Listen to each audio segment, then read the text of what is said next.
This is All India Radio. The news read by Sanjay Mattu. Prime Minister Narendra Modi and his Bangladesh counterpart Sheikh Hasina today jointly inaugurated 3 bilateral projects through video conferencing, including one on import of bulk LPG from Bangladesh.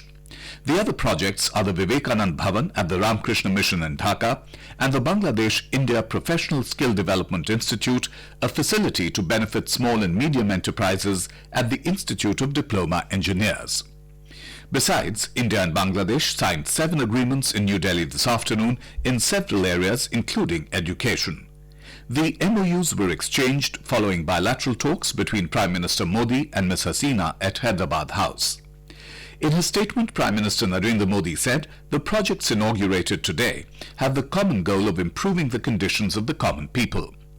Mr. Modi expressed happiness that bilateral ties will get a boost after today's productive discussions. He said the Vivekanand Bhavan at Ramakrishna Mission will house more than 100 university students. In her statement, the Bangladesh Prime Minister thanked the Indian government for the financial assistance provided for the Vivekanand Bhavan and the Bangladesh-India Professional Skill Development Institute.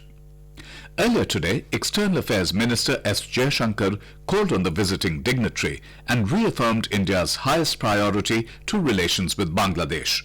She is scheduled to meet President Ramnath Kovind at Rashtrapati Bhavan this evening.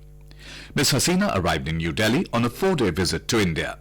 She was the chief guest at the India Economic Summit, which was organized by the World Economic Forum. The Home Minister today said that the government will bring broad gauge railway line to Aizawl by 2021. Inaugurating the Northeast Handloom and Handicraft exhibition in Aizawl, he said that the Modi government is committed to the development of the Northeast and its harmonious growth. Mr. Shah said that under the Pradhan Mantri Ujjwala Yojana, 23,000 people in Mizoram have been given LPG connections. The Home Minister said that the Modi government has decided to treat bamboo as a grass species so that it is economically available to local people. This will benefit the Northeast. Donor Minister Dr. Jitendra Singh said a land border agreement with Myanmar has been done and a project of inland water has also started with Myanmar. He said the centre has approved 43 projects worth 300 crore rupees. Union Information and Broadcasting Minister Prakash Javadekar today said that the central government is working round the clock and taking actions to strengthen the economy. He was talking to the media in Lucknow. The INB minister said that in the last 1.5 years, repo rates have been reduced 5 times and it will strengthen industry and interest rates will also come down. Mr. Javadekar said that today there's a kind of slowdown all over the world, but in India the situation is different because here the Modi government is working continuously on strengthening the country's economy. Talking about the steps being taken by the central government, he said that the government took the decision to reduce corporate tax, and it's a revolutionary step because many companies will now come to India and investment will increase.